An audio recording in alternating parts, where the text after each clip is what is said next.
ఇప్పుడే country delight యాప్ని download చేసుకోండి. Download the country delight app now.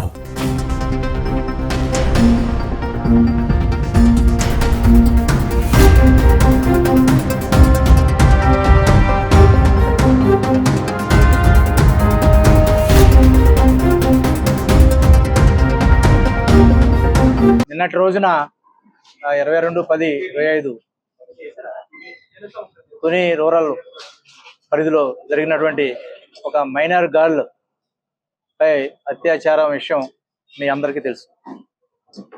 దాని మీద మనం కేసు నమోదు చేయడం, ప్రత్యేకమైన టీములు ఏర్పాటు చేసి కేసు దర్యాప్తుని త్వరగా ముగించి ముద్దాయిని ట్రేస్ చేయాలనే ఉద్దేశంతో మా సిన్సియర్గా మన డిఎస్పీ గారు, పెద్దాపురం డిఎస్పీ గారు ఇక్కడ ఉండి గౌరవ ఎస్పీ కాకినాడ శ్రీ బిందు మాధవ్ గారి ఆదేశాల ప్రకారంగా మేము సుమారు 10 టీంలు ఏర్పాటు చేసుకొని ముద్దాయిని ట్రేస్ చేసి సాయంత్రం 5 గంటలకి అరెస్ట్ చూపించి మెడికల్ టెస్టులు, ఆ తర్వాత కోర్టుకు పంపాల్సినటువంటి రికార్డును తయారు చేసుకొని టౌన్లో ఉన్నటువంటి సిచ్యువేషన్, బంధువుల్లో కానీ వేరే గ్రూపుల్లో కానీ ఉన్నటువంటి ఒక పరిస్థితులను గమనించి తక్షణం అతన్ని రిమాండ్ చేయాలనే ఉద్దేశంతో సుమారు 10:30-11 మధ్యలో అతన్ని గౌరవ మేజిస్ట్రేట్ గారి సమక్షంలో ప్రవేశపెట్టి జ్యుడిషియల్ రిమాండ్ కోరడానికి ప్రయత్నించే క్రమంలో నారాయణరావు తప్పించుకోవడం, ఆ యొక్క దారిలో ఉన్నటువంటి కోమటి చెరువులో దగ్గర నేచర్ కాల్స్ కని ఆగి అతను ఈ చేసిన నేరానికి సిగ్గుపడుతూనో లేకపోతే మరి ఏదైనా కారణం చేతో చెరువులో దూకడం జరిగింది. తర్వాత ఈరోజు మనం ప్రత్యేకమైన టీంలు ఏర్పాటు చేసుకొని గజఈతగాళ్ళని, ఫైర్ సర్వీస్ వాళ్ళని తీసుకొని బాడీని ట్రేస్ చేసి బంధువులకి సమక్షంలో బయటికి తీసి ఇంక్వెస్ట్ నిమిత్తం హాస్పిటల్కి పంపుకోవడం అయింది. అయితే ఈ క్రమంలో నిన్నటి నుంచి వివిధ సోషల్ మీడియాలో గ్రూపుల్లో బాధితురాలు అయిన మైనర్ గర్ల్ని పదే ఆవిడ యొక్క ఫోటోల్ని ఎగ్జిబిట్ చేస్తూ ప్రత్యేకంగా కొన్ని గ్రూపులు ఎటువంటి ప్రైవసీ కూడా మెయింటైన్ చేయకుండా ఆ అమ్మాయి విక్టిమ్ ఎవరైతే ఉన్నారో ఆ పాప ఆమెని మళ్ళీ రెండోసారి విక్టిమ్ని చేసి రాష్ట్రం అంతా సోషల్ మీడియాలో ట్రోల్ చేశారు.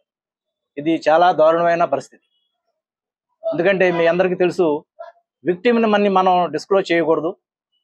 విక్టిమ్ని ఇప్పటికే వాళ్ళు బాధితులు, వాళ్ళు మరొకసారి బాధితులు చేసి హింసించకూడదు అన్నది చట్టంలో ఉంది. పోక్సో యాక్ట్ 20 నుంచి 24 సెక్షన్లు క్లియర్గా చెప్తున్నాయి. ఇటువంటి పరిస్థితులను ఈ యొక్క విక్టిమ్ కానీ ఈవెన్ మైనర్ గర్ల్ అయితే ఇంకా సెన్సిటివ్గా ఆ విషయాలు ఎక్కడో చెప్పకూడదు. అయినా కానీ కొంతమంది గ్రూపుల్లో విచ్చలవిడిగా ట్రోల్ చేశారు.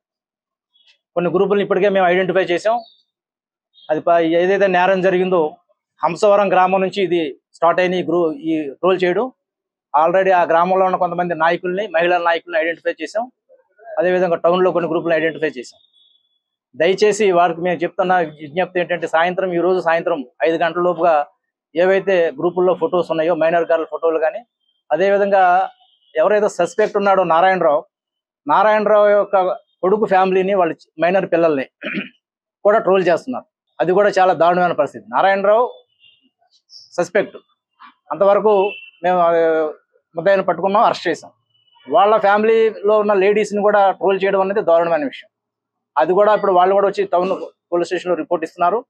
వాళ్ళని కూడా ఐడెంటిఫై చేసాం. ఇమీడియట్గా ఆ ఫోటోలు కూడా రిమూవ్ చేయాలని కోరుతున్నాం. లేని పక్షంలో సాయంత్రం 5 గంటల తర్వాత నుంచి అరెస్టులు మొదలు పెడతాం. పోక్సో యాక్ట్ 20 నుంచి 24 ఇవి ఏదైతే పోక్సో చట్టం ప్రకారం శిక్షలు ఉన్నాయో అవే శిక్షలు వీళ్ళకి కూడా వర్తిస్తాయి. అదేవిధంగా ఐటీ యాక్ట్ సెక్షన్ 67 ప్రకారం కూడా వీరి మీద కేసులు నమోదు చేయడం జరుగుద్ది. ఎవరైనా సరే, ఏ గ్రూప్ అయినా కానీ, ఎవరైనా సరే, ఏ పార్టీ అయినా సరే ఈరోజు 5 తర్వాత అరెస్టులు స్టార్ట్ చేస్తాం. దయచేసి మీకు ఈ ప్రత్యేకమైన ఈ ఉద్దేశంతోనే మిమ్మల్ని రిక్వెస్ట్ చేసి పిలిచాం. దయచేసి అంతా కమ్యూనికేట్ చేయండి. ఈ విషయంలోనే కాదు, ఏ విషయంలో కూడా విక్టిమ్స్ని ఎవరైనా కానీ, ఈవెన్ ప్రత్యేకంగా మహిళలు, మైనర్స్ అయితే చాలా ప్రైవసీ మెయింటైన్ చేయాలి. స్ట్రిక్ట్ ఇన్స్ట్రక్షన్స్ ఉంటాయి, అవి ఫాలో చేయాలి. అవి వైలేట్ అయినాయి కాబట్టి వాళ్ళందరి మీద స్ట్రింజెంట్ యాక్షన్ తీసుకుంటామని చెప్పి మీ ద్వారా వాళ్ళకి తెలియజేస్తాం. అదే చెప్పాను కదండి, మనకి ఇక్కడ టౌన్లో ఉన్నటువంటి సిచ్యువేషను, వాళ్ళ బంధువుల నుంచి ఉన్నటువంటి కమోషను, వాళ్ళు అదర్ గ్రూపుల్లో ఉన్నటువంటి వాళ్ళు ప్రెషరు, టౌన్ కూడా ఫాలో అవ్వడం, అరెస్ట్ చేయడం, హైవే మీద ట్రాఫిక్ ఆపేయాలన్న స్థితికి వాళ్ళు వెళ్తున్నారు. కాబట్టి అంటే ఏ ఉద్దేశంతో చేశారో మాకు తెలియదు. మేము ముద్దాయినైతే అరెస్ట్ చేసాం, మీరు అన్నట్టుగా 24 గంటలు మాకు టైం ఉంది, మార్నింగ్ ప్రొడ్యూస్ చేద్దాం అనుకున్నాం. కానీ అప్పుడు ఉన్న సిచ్యువేషన్ బట్టి మనం 10:30 తర్వాత ఇక మన దగ్గర పెట్టుకోవడం సేఫ్ కాదు, మళ్ళీ ఎక్కువ ప్రొటెక్షన్ ఇవ్వాల్సి ఉంటుందనే ఉద్దేశంతో ఆ టైంలో గౌరవ మేజిస్ట్రేట్ గారిని రిక్వెస్ట్ చేసి పంపించాలని నిర్ణయించుకున్నాం.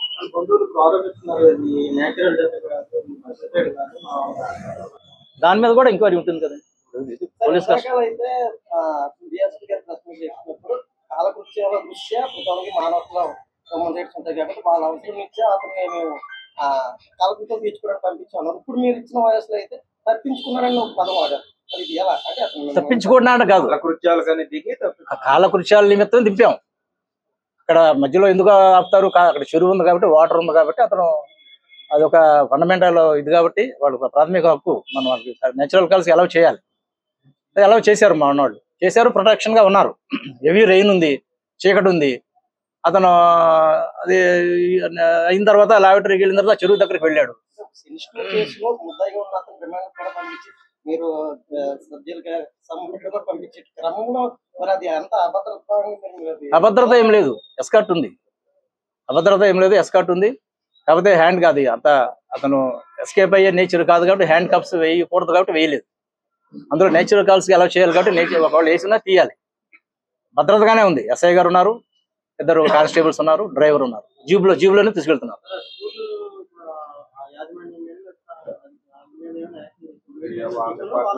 అది ఆల్రెడీ ఎడ్యుకేషన్ డిపార్ట్మెంట్ నిన్న వచ్చి వాళ్ళు వెరిఫై చేసుకున్నారు రికార్డ్స్. వాళ్ళు ల్యాబ్సెస్ ఏమైనా ఉంటే వాళ్ళు యాక్షన్ తీసుకుంటారు. మన వైపు ఏం లేదు. అంతే ఏమైంది అంటే అతను నోన్ పర్సన్, ఆ పాపకి తాతయ్య అని పిలుస్తుంది. ఆ పాపే లెటర్ రాసింది, మా తాతయ్య వచ్చారు నన్ను అలౌ చేయండి అని. దాని మీద అక్కడ ఉన్న ఇన్ఛార్జ్ ప్రిన్సిపల్ గారు ఇతను ఎవరంటే నువ్వు ఎవరంటే మా మనవరాలని చెప్పారు. ఎందుకంటే హాస్పిటల్లో ఇంజక్షన్ చేయించాలి, తన గతంలో మలేరియా ఫీవర్ వచ్చింది, ఒక కోర్స్ ఆఫ్ ఇంజక్షన్ ఉంది అని చెప్పాడు. దాని మీద అతను సంతకం తీసుకొని ఈ పాపని అడిగి వాళ్ళు అలౌ చేశారు. కాకపోతే అందులో వాళ్ళ ల్యాబ్సెస్ పేరెంట్స్ కన్సర్న్ తీసుకోలేదు అన్నది వాళ్ళ బంధువుల అభియోగం. దాని మీద కన్సర్న్ డిపార్ట్మెంట్ యాక్షన్ తీసుకుంది.